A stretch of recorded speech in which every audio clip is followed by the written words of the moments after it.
Not really. I mean, I just don't really give that much of a shit, you know. Plus, I think it would be hard to be a Cowboys fan. All right, yeah, that's an acceptable answer. This is an Eagles household, so Yeah. it's a sensitive subject. I like the Eagles, but I mean, to me, I like any team that has a good story, or even if there's a player that has a good story, like I'll root for them. And I mean, I do enjoy watching football and professional sports, but I just I refuse to get so wrapped up into it where, you know, if they were having a good year and then lost in the first round, that it would ruin my fucking day. Like I just refuse to be that wrapped up into it, you know. Yeah, when I was younger, I was so much like that because it's like a religion in Philadelphia. Yeah. But you know, when I got into my career, I had to kind of put that aside because it's just like it messes with your head, and it's like, all right, it's grown men playing sports. Like, let's relax a little bit here. Well, I mean, to me, the biggest thing is, do you think that they give a fuck about you? No. They don't. You think if you're having a bad day, they give a fuck? No, they don't. You think if you lose your job, they care? No, they don't. You know, so to me, it's like, well, fuck them then, you know. But we care about what they do. We care about all the latest news on them.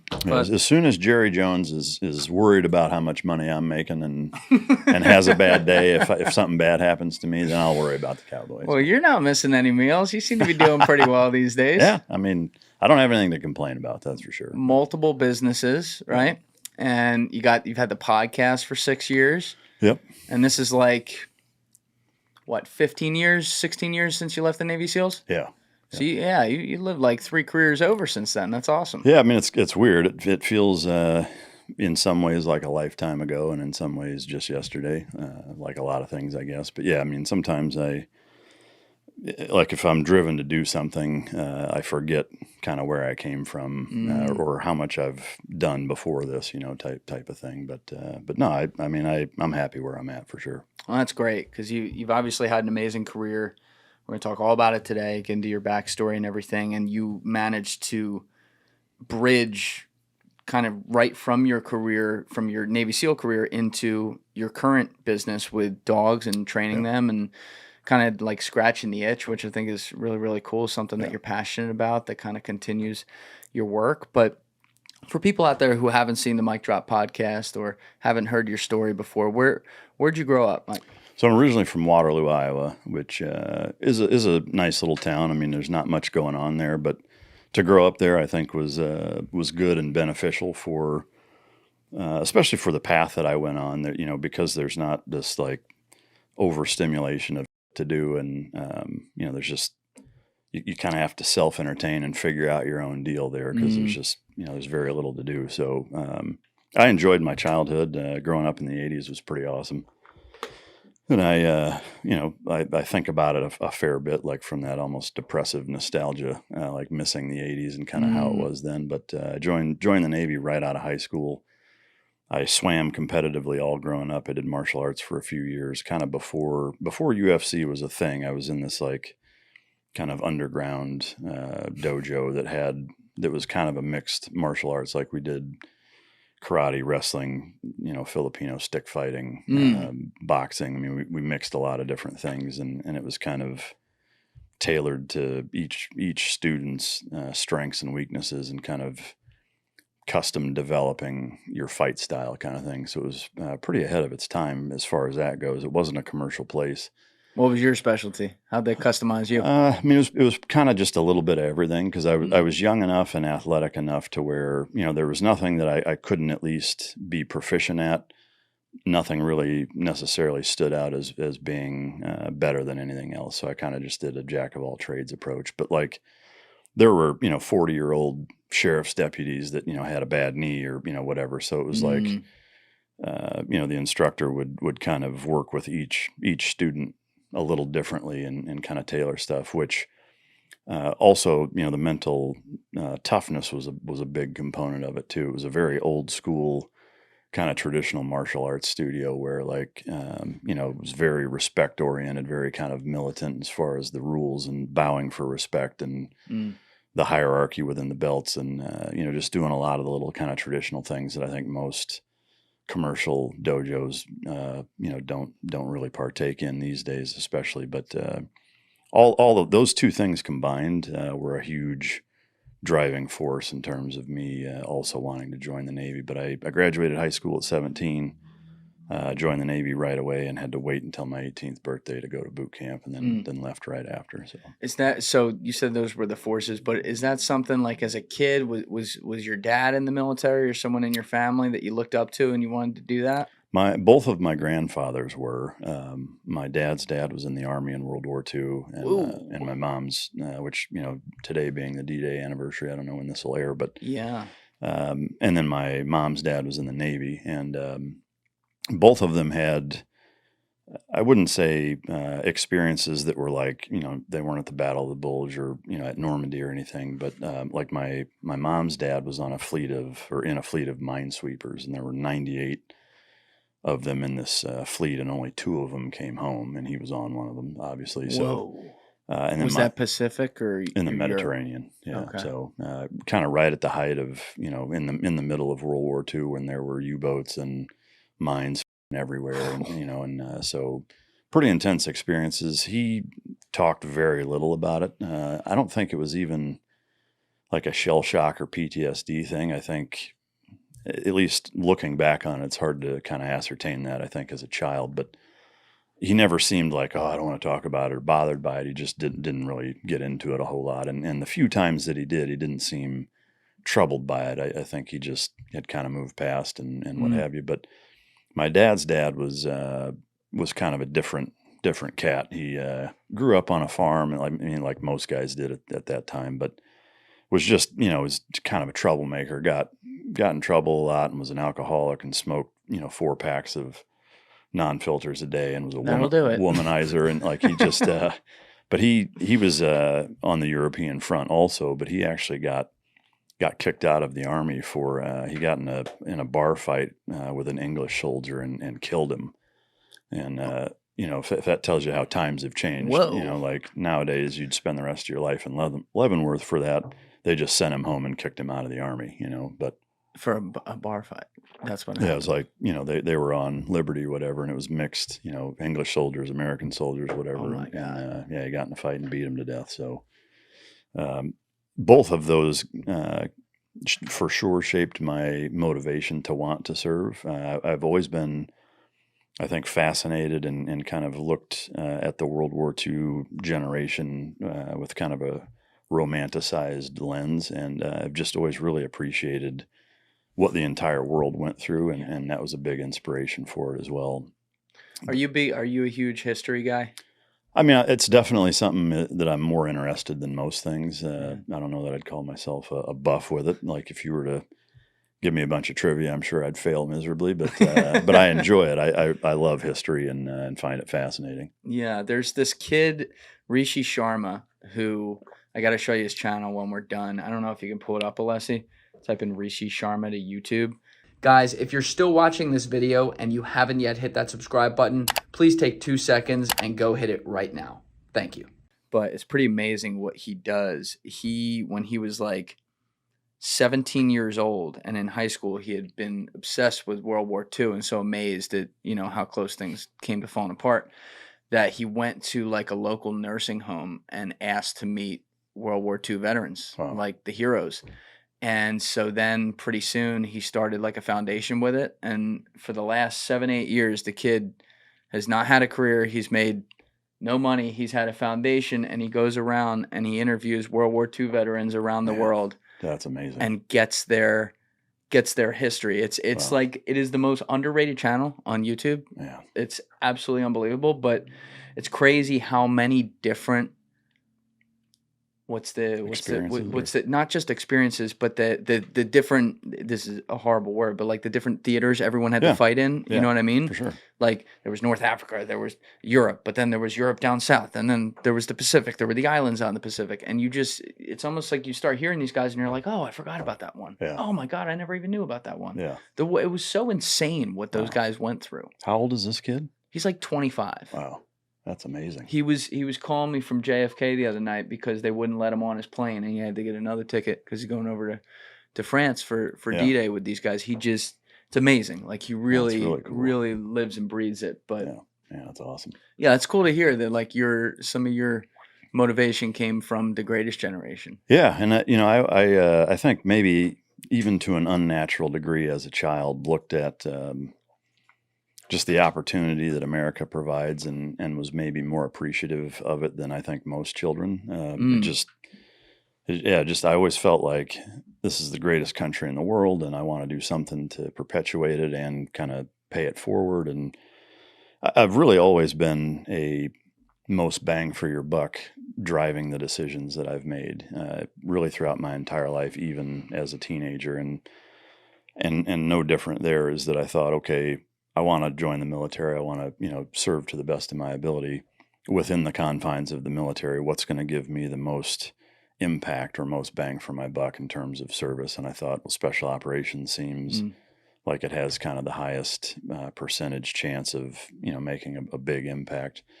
Looking back on it, a lot of it is because of the challenge, the sexiness of special operations. I read a popular mechanics article when I was in high school that really introduced me to the SEAL teams. And I didn't really know of them other than seeing the movie with Charlie Sheen. And that really kind of laid out from soup to nuts what they were all about, and really supercharged my desire to want to do it. But as I, spent all the time that I did in the military, I learned very quickly that, while special operations does some pretty high level missions and it's kind of that tip of the spear thing, the reality of it is that everybody's job in the military is equally as important, because you remove any one of them and those guys can't do their job, So, it gave me, I think, an even bigger appreciation for the entire military machine and what it's capable of, how important it is. And not to get too far into politics quite yet, but just, how important I think it is that our elected officials be diligent or use their due diligence before sending us anywhere, to ensure that it's kind of a last ditch effort, or there's no other option, because it's a big commitment. 100%. And actually, that's something I would really like to ask you about, though. You're hitting on a topic that we're all thinking about, with these multiple wars not happening around the world.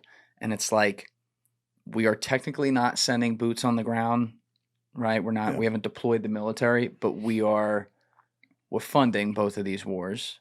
It's war. I mean, you know what it is. It's horrible. It should be a last resort kind of thing. But it's brought up these two crowds that are obviously arguing with each other all the time. And one crowd is kind of, I guess, tacitly supporting military-industrial complex, if you will. And the other crowd is isolationist. Yeah. And like, when I study history, as best I can tell, it's kind of somewhere in between is where it's supposed to be, more towards what you just said, which is it is a necessary thing, but it should be a last resort, and we should try to avoid it or de-escalate situations. And I feel like we're now at a point where people are either like war hungry or nothing. Yeah. America's got to stay away from everything and not lead in the world at all. Like, how do you have that conversation as a veteran with people usually like me who are arguing about this, who never served? I mean, for me, I don't take the approach that my opinion is more valuable or worthwhile than anybody else's. I think, if you pay taxes in this country and you're an American citizen, your voice is just as important as anybody else's. And I do dislike to see some in the veteran community kind of taking that, self-entitled approach to, like, I served and you didn't, so shut the fuck up. I don't think that that's helpful. But having said that, I think, like with most things in life, balance is the key to everything. And to your point, and I agree completely, is that I'm not an isolationist, but I'm also certainly not a war hawk either. I think, if you look at historically, just within the right and left flank of the United States in terms of its history, World War II is as good of an example as to when you get involved and why, how to conduct the actual operation itself from start to finish. And then I think at least as important, maybe even more importantly, is what you do afterwards. It needs to be done in a certain intentional manner. So that. What do you mean by that? Well, if you look at Afghanistan and Iraq now, we spent way more time and money in both of those places than we did during World War II. Mm. If you look at what we did in Japan and Germany after World War II versus, and look at how Germany and Japan are now as nations in terms of allies, in terms of productivity, in terms of a lack of terrorism or whatever the thing is that we battled, whatever you want to call Nazism and the imperial army in Japan. neither of those are a threat anymore. We're allied with them. They're productive democracies because we made a commitment both during of saying we're all going to go over there. We're taking the fucking gloves off. The entire country's behind it, and we're not coming home until the mission is done. And then even when it is done, we're going to leave as many people as we need to leave there for as long as we need to leave them so that this shit doesn't happen again and it gets completely rooted out, which it did. Yeah. When you look at Afghanistan and Iraq, neither of those are the case, and we were there way longer, So, again, I don't think not doing anything is the right answer. It is tough with the amount of places that exist in the world to decide which ones to get involved with, and that's never an easy solution. But I do think oftentimes some of the world's most complex problems, whether it's geopolitical, socioeconomically, what have you, actually require some of the simplest solutions. And I would equate it to a bar fight. Whether it's the micro of a bar fight or the macro of a world war, is that the principles are generally the exact same, in that if you're walking by and you see a bar fight taking place, you can walk in there and get involved, or you can keep walking. Why you decide to walk in there and get involved is going to vary in every instance, but understand that if you do, no matter how you conduct yourself in there, you're going to make friends and you're going to make enemies, no matter what your intentions are. Yes. No matter who you help, no matter who you try to hurt, you're creating that ripple effect, that the CIA studied and talked about at length in terms of the Russian involvement in Afghanistan in the 80s. And so understanding that, only walk in there if you feel like by not doing it, you're basically either creating or allowing an existential threat to your own safety, or something so egregious is happening that you can't live with yourself without walking in there and getting involved.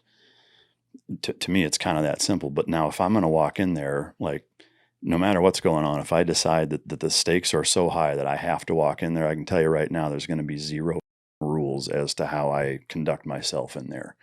And if I go in there, I'm going to stack the deck at every turn to my advantage. I'm going to cheat. I'm going to use weapons. I'm going to use the element of surprise, overwhelming force, broken bottle, a chair, a gun, a machete. I don't care.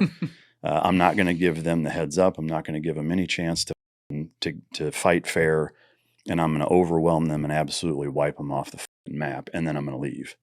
And to me, you really have to do that. No different than, say, the Tecumseh Sherman approach in the Civil War of that scorched earth. Like, I'm going to make it so god awful. Like, we're not going to get involved unless we have to. But if we do have to, we're going to send the entire brunt of the United States military over there with absolutely everything we have. And we're going to completely demolish that entire part of the world and make them regret that they fucked with us. And we're going to make every other country that's thinking about it decide, we're not going to fuck with those guys, because I don't want that happening here. I think that's the only way you can do it. Wow. That's makes sense, but it's heavy. I mean, that's what it is. Yeah. I mean, the reality of it is that if you don't, the Reagan speak softly, carry a big stick. I think, he was, I would say, pretty wise in terms of his foreign policy. He wasn't a perfect president. He certainly made mistakes, but in most cases with and I'll leave the drug war out of it because I think that was a big misstep on his part. Yeah. But in terms of his foreign policy, militarily, terrorist, et cetera, I think he did a bordering on masterful job at handling our foreign policy and making people understand that we're not going to fuck with you, but if you fuck with us to a certain point, like, it's game over and you're going to absolutely regret having done so. But yeah, I think when you look at the fact that he's the guy who essentially de-escalated the Cold War, results matter, and that's sure. Certainly, like, when you look at his style, following up Jimmy Carter, who that was not his strength. Yeah. The ultimate symbolism of getting in there, like when the Iran hostages were still hostages, Reagan gets in there. Yeah. They're not hostages anymore. There's something to be said for that. Yeah, for sure. But it's kind of crazy. I had been studying, like, some of the build up to World War II recently, and one of the things I never knew was that we had massive isolationism thoughts in this country prior to Pearl Harbor. Yeah. And it makes me think about it, and I hate this idea. I want to be clear about that. But, like, you look at the Afghanistan and Iraq wars, they happen after 9/11, right? You look at World War II, our involvement happens after Pearl Harbor. It's like it takes this great tragedy of being attacked on your own turf Yeah. and thousands of people dying, and I mean they're dying, but in the worst way too, for us to be like, okay, all right, this is a problem. That said, there's also differences too, and I'm sure we'll get into it today. Like I look at Afghanistan and Iraq differently, not our soldiers who fought there, but just the politicians Sure. and how they made decisions there. And you bring up the Afghanistan point. That was so sad to watch, you know, as a civilian 20 years later, where it's basically like the fall of Saigon all over again, and the Taliban's back in control when it feels like we kind of took our eye off the ball when we started Afghanistan so strong after 9/11, and then decided, all right, we're not going to put resources there anymore. Like, is it that simple, or is there a lot more to it? I think it's largely that simple. What I would say, and having a show myself, you know, I've interviewed a lot of Afghanistan vets and Iraq vets, and one thing that I've asked just about every single one of them was that before you went on deployment, and this is, you know, the sled dog E4 all the way up to colonels and everything in between, is that did any of your leadership sit you down and explain to you why you're going there, what your goals on a micro level of that deployment are? But further is that this is the piece of the puzzle that you guys are inserting into the big picture that's going to get us to this goal, and it's tangible and it's well defined and it's clearly communicated. In every single fucking case, the answer is not at all. Mm-hmm. So to me, you have a goal when you start a podcast. If you start a business, it's okay, I'm at point A. This is what point B looks like. I know what point B is, right? I know what I want. I know where that is. There are tangible goals that I can clearly identify and explain to somebody. To me, what we went into Afghanistan with was the mentality of somebody saying, you know, to put a business analogy to it, is that I want to be rich. It's like, what does that mean? Well, I don't know. I want to have a lot of fucking money. It's like you're not going to have any if that's your definition of what your goal is. What do we want to do in Afghanistan? We want to fucking kick the Taliban's ass, pay back for 9/11. We want to win. Okay, well, what does that look like? Well, I don't know. Fucking payback. You know, and that was basically our strategy. And so we had no real clear definition of what winning even looks like. You know, so if you don't know what that is, just like if you can't define what your enemy is, you're not going to defeat it. Same token, if you don't clearly define what your goal is, what achieving success actually looks like, how are you going to do it? You're not, you know. And so, you know, that's Afghanistan. Iraq, agreed, is a totally different animal. I think it was a complete mistake, in my opinion, having been there and lost a number of friends there and been in dangerous situations myself there. I you know, our view and the lens with which we look at our combat experiences is very different than that macro view of what the government is deciding and what the country is behind or not. For us, it's pretty simple, is that, you know, I volunteered to give my life if necessary, to the best of, and to serve to the best of my ability in a capacity with which my country sees the most appropriate. It's not my decision to decide whether or not they're right or not. Like I'm by volunteering, I'm putting that level of trust in our society's ability to elect people who are going to make that decision with wisdom and you know, and you know, some caution. And so that's really all you're focused on. You're there to do the job. You're looking at the small details of ensuring that I'm doing what I'm supposed to do, and that the guy on either side of me, that we're all coming home. And that's kind of really only your priority. If you're trying to decide whether or not what you're doing there is right or not, you're probably going to, you know, be distracted, and it's not going to pan out well. So that's not really the time to think of it.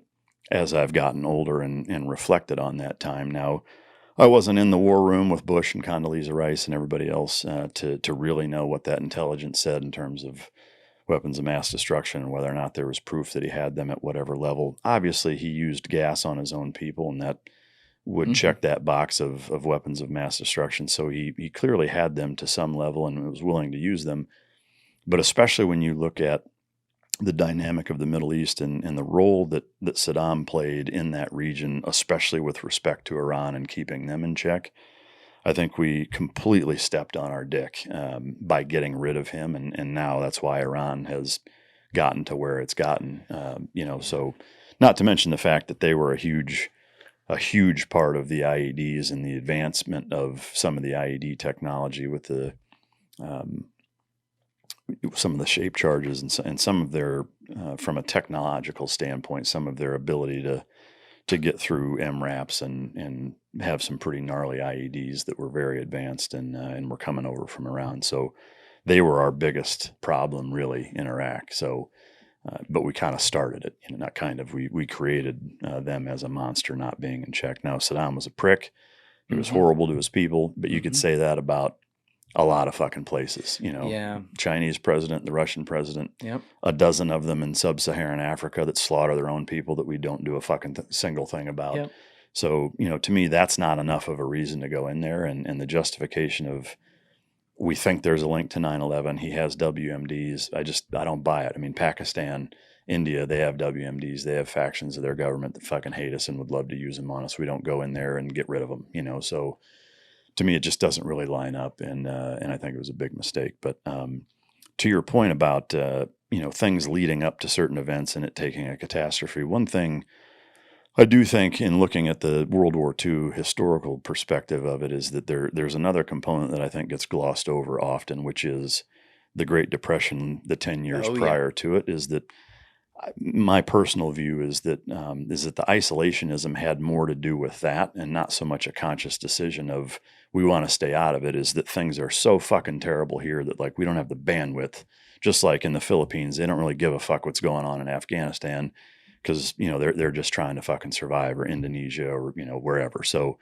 I think that played a bigger role in us kind of burying our heads in the sand. It was kind of out of necessity, but it still ended up catching up to us. All right, that was amazing. There's a lot on the bone right there. But on that last point, have you ever read the book, The Fourth Turning? I haven't.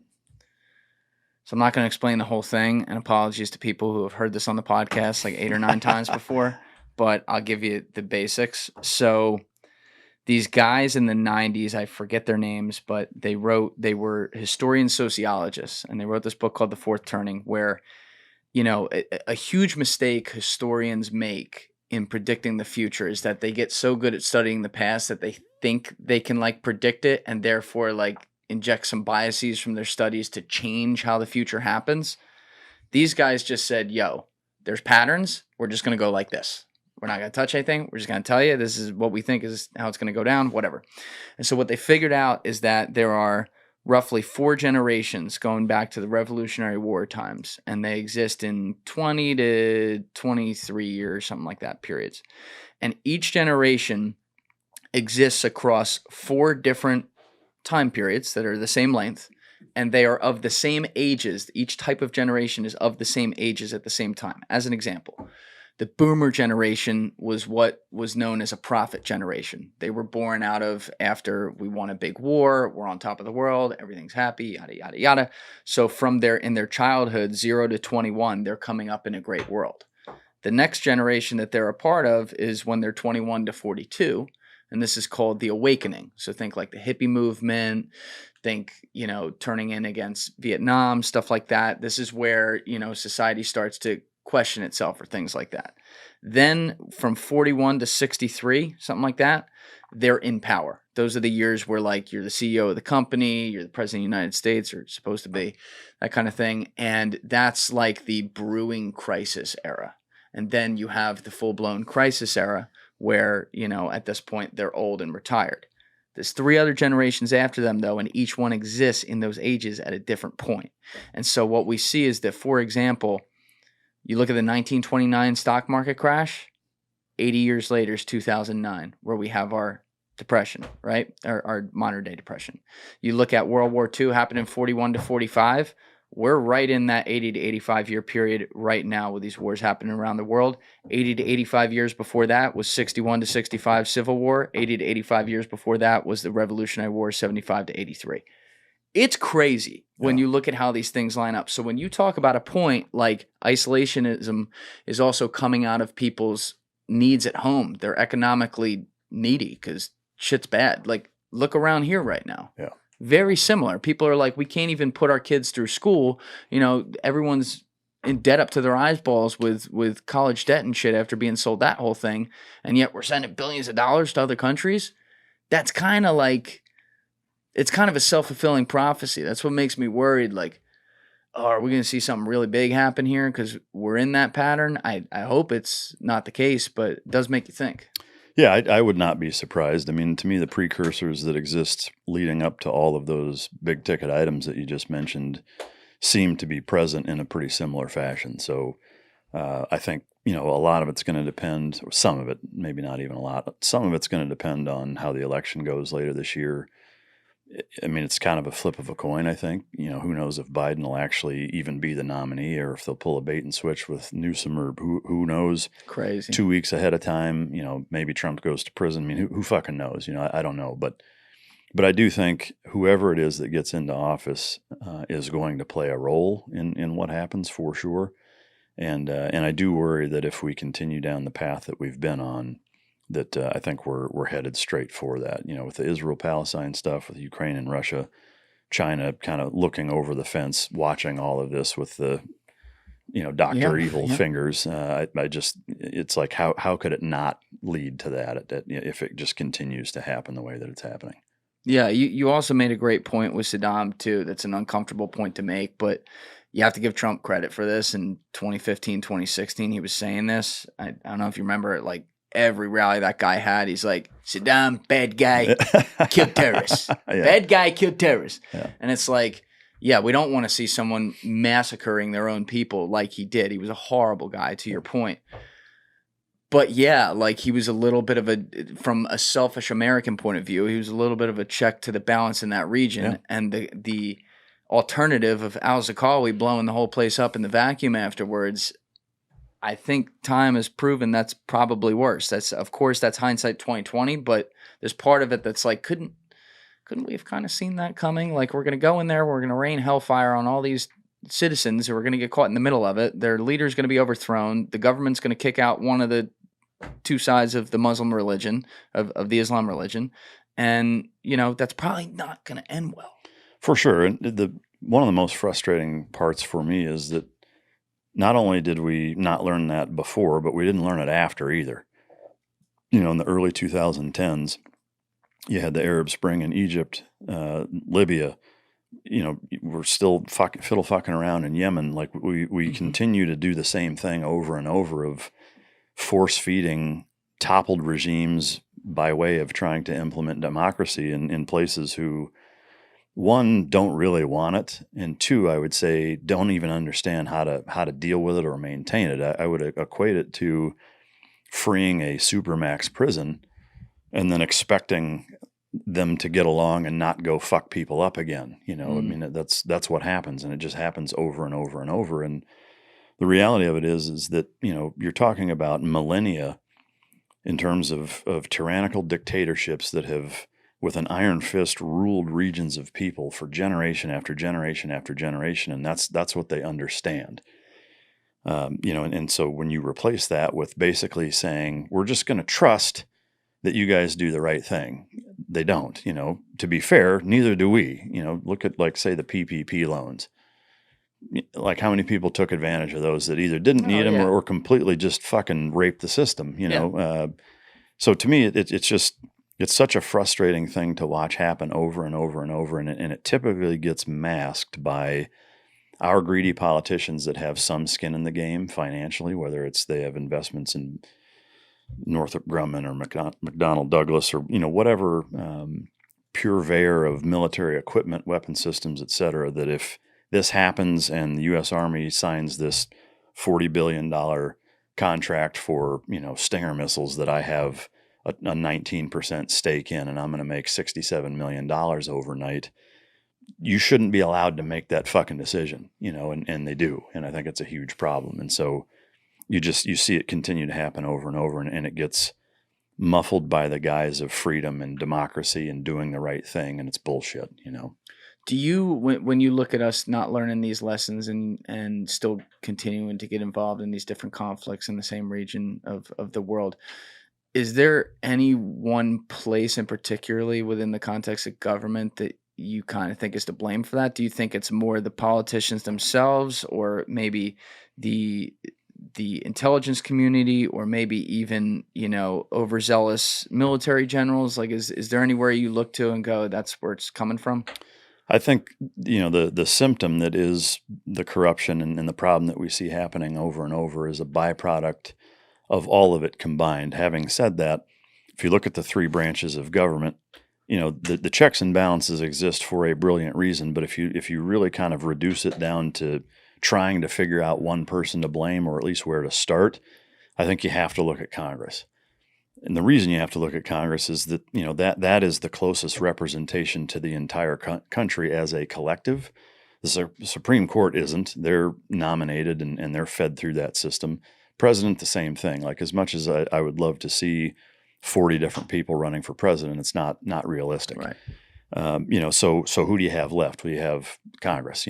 So the House of Representatives, by design, is supposed to reflect the pulse of the nation, and it doesn't. And I think the biggest reason it doesn't is because lobbying and the fact that there's no campaign finance laws, even at the lowest level, for small regions of congressional districts that are still corrupted by money, where, hey, my name's Bob and I own this fucking highway construction company, and I'm going to give you $500,000 to your campaign, Jim, and I'm going to tell you something. If you get in there and we get a road project, I'm the fucking guy who gets it. And so that's what happens at the very lowest level and all the way to the very top. So I think, to me, barring a complete fucking revolution, which I don't think is the right answer, and nor is it going to serve anybody, I think a hitting the what the fuck button on Congress by saying now there's no money whatsoever. And my philosophy mirrors small town, rural Texas grand jury systems, and the way that they do it. And I've served on two of them. And it's a 6-month period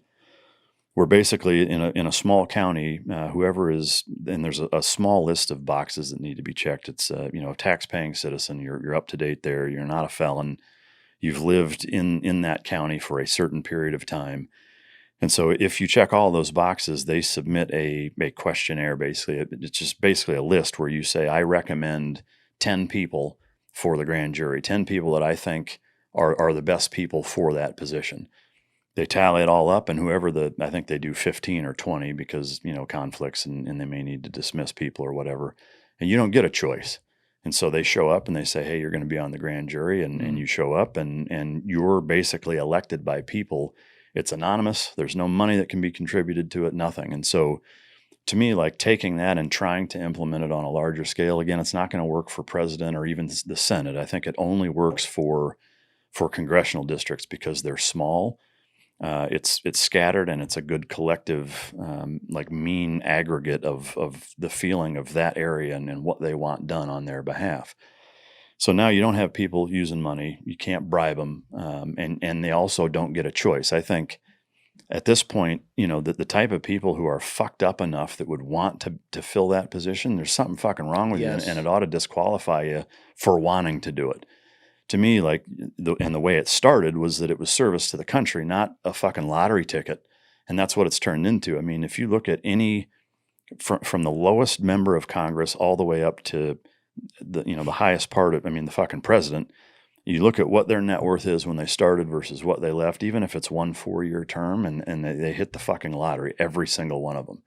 When you start to dig into, what they actually are allowed to put money into from a financial standpoint and in terms of the stock market, and you look at, again, where they can make decisions and influence those things and the insider trading that they have, it's all perfectly legal for them. You and I would go to prison for it. Yeah. And I think it's total bullshit. I think, you could start by saying you can't invest in the stock market. You have to, every single person in Congress has to give your returns. It's not an option.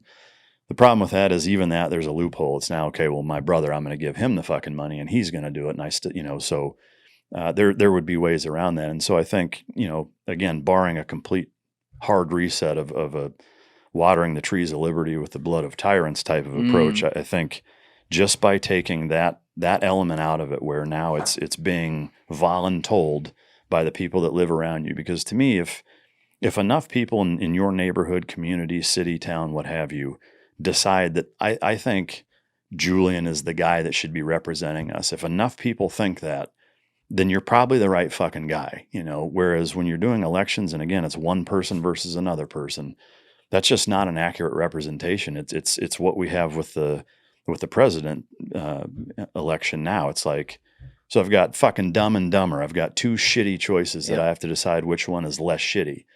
Whereas with this, it's, again, I think for looking at the big scope of all of the problems that our country face, where they start, that's the simplest, least violent way to try to salvage what we have as a constitutional republic. Now, again, I'm going to say there's people that would poke holes in that and say, well, this is a problem, that's a problem. It's not fucking perfect. There would be hiccups for sure. But I think to at least try to salvage what we have, that's a good step one. Beyond that, there's certainly other things that you can try to implement within the House of Representatives, as an example, is by saying tax dollars being given away to any foreign entity needs to be set aside as a singular spending bill that gets passed the same way any other bill does in Congress, where if we want to give $4 billion to Ukraine, it's a standalone. It's not on top of aid for Hawaii or fucking cell phones for homeless people and a military budget all packaged together, where you see this same tit for tat nonstop in congressional hearings of like, well, they didn't vote for this. It's like, yeah, it's because there were 30 other shitty things attached to it. Like, that doesn't make me a bad guy. That means you're an asshole for putting all of those things on the same ticket. So to me, every single dime, any dime that goes overseas should be voted on as a standalone bill. And I think you really have to do that with all of them. Like, yeah, I know the logistics of that is probably either impossible or not realistic to think that you're going to have individual bills for every single thing, but at least lump them into likewise. It's like one of these things is not like the other game. It's like, how the fuck are you guys lumping all of these things into one bill? Like, who the fuck decided that was a good idea? So at least have, like, if it's military spending, well, it's all military spending, or if whatever. And so topics. Yeah, I mean, like, at least make it fucking similar. And I think those two things, would really make a catastrophic, in a good way, positive change for unfucking the country. Because the reason why I like to start with the House of Representatives, again, on top of or dovetailing onto the point of it's a good pulse for the country, but everything has to go through them. The Supreme Court, well, they have to move through there. So but the problem is that right now it's not really an accurate representation of the country. So if you can clean house there and actually have a legitimate, this is how the country feels, every justice that gets voted on is going to be by people who you want voting on whether or not that guy or girl should get put in. Whether it's vetoing bills that the president tries to do or that gets generated up by the House of Representatives, you have a much better chance, at least, for an accountability piece within that part of the government. And because they're the biggest check and balance on every other power within the United States government, I think that's our best shot. I feel like I got to put a rap beat underneath this. My man's spitting today. I wish you would. To roll. This was good. I'm always ready to roll. I like that idea a lot. I like that House of Representatives idea a lot. And I agree with you. They're essentially the first line of defense, and we don't think of it that way. Yeah. But they're the ones that are supposed to actually represent the population, meaning, Rhode Island has many fewer reps than California does because there's more people in California. So it actually does speak to the local populaces. Yeah. But, we talk about lobbying money and taking that out. And I unfortunately agree with you. It's like you're cynically not going to be able to do things like this. My friend Andy Bustamante, who is a former CIA spy, if there's such thing as a former, I doubt he's former, but when he was first allegedly coming out of the CIA, he was getting like his master's or something down in Florida, and the local U.S. congressman came in to speak with them about something. And so at the end, she said, can you guys let me know as constituents anything you want me to take to Congress to vote on? And he goes, I'd like you to impose term limits. Can you take that to vote? And she's like, I'm not going to do that. And he's like, but I'm your constituent. I just told you to do that. What does everyone else think? They're like, yeah. They're like, we're telling you. They're incentivized not to do it, though, because they like the cushiness of it. They get to have their nice steak dinners on K Street, feel important because people pay them, and that's just how it is. I mean, asking them to do that is like asking the fox to audit himself in the hen house. Like, the shit's not happening, So it's never going to happen, So yeah, I agree. I mean, of course they're not going to do it. The same reason they're never going to disallow themselves from being able to invest in companies that they own and decide where government contracts go to and what have you. That should be disbanded, illegal, and bribing, i.e., lobbying, should be illegal and not part of the process too. Yeah, because other countries around the world take advantage of that process, obviously, too, with their for own sure. interests. For sure. And like I understand, like right now, obviously, Israel is a small country in the Middle East. They're surrounded by a lot of countries that don't like them. It's a much smaller population, ethnicity-wise, compared to I guess, like Jews versus Arabs. But like they're using that system to get our favor because they have things like AIPAC, which pays all these congressmen and these senators to then vote for aid, by the way, in the middle of those same bills you talk about where they're voting on something else and then they throw in, oh yeah, 13 billion here. And I get it. They're trying to protect themselves, but we have our system set up in a way that they're literally able to do that. And then our taxpayer money just continues to go to fund bombs in Gaza. Yeah. Well, yeah. And it's, I mean, to me, the sick, twisted irony of it is that we're essentially on both sides of it.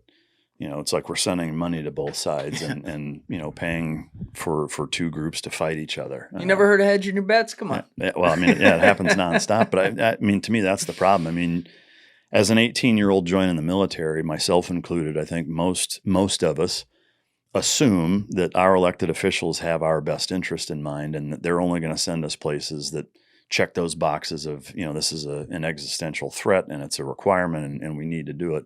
That's just not the fucking reality, and the older I get, the more I realize that. And even within the military, as I spent more and more time, you get to higher up positions leadership wise, you start to see peeks behind the curtain and see how things really work and who answers to who. And it's pretty disheartening, So yeah, I mean, there needs to be a significant change in a lot of things. But would you mind giving, if you don't want to, no problem, but would you mind giving some specifics on that, like some things you've seen without naming names or positions?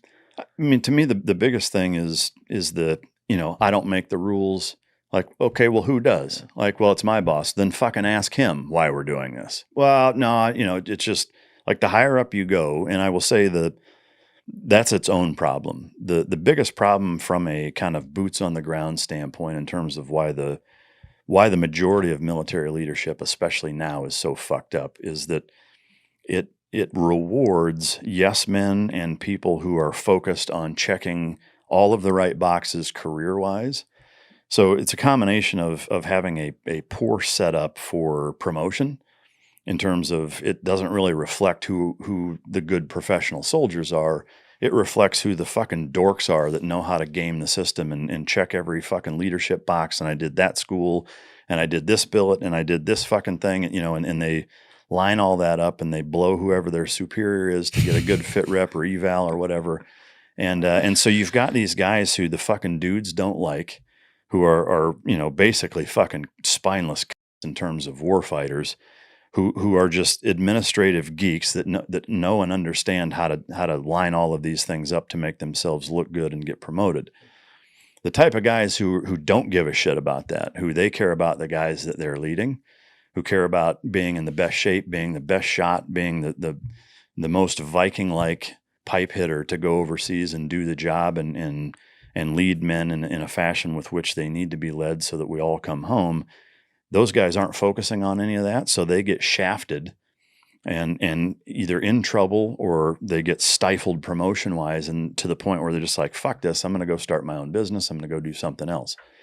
So the higher up you get, the more you have this yes man, career politician, guy politics. That's bucking for promotion and doing all of the things that he's doing solely focused on getting promoted, not on being the best professional soldier he is. So that process year after year after year is just going to continue to water down leadership and corrupt it.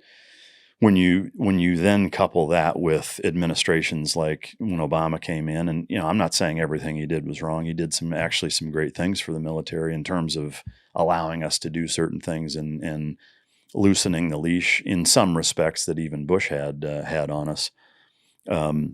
But where I think he really, really took a big misstep was the cultural ramming of experimentation and social issues into the military with, you know, all of the different kind of, you know, sexual orientation and trans type things. And I would say shoving the political correctness component even further down the military's throat. And, you know, to me, one of the beauties of the military is that unlike most things, and I would say unlike almost everything else, is that you're not looking at things from a bottom line standpoint, from a budget standpoint. I mean, yes, we have budgets, but they can be adjusted if they're clearly defined and you can, you know, give a justification as to why they're changing.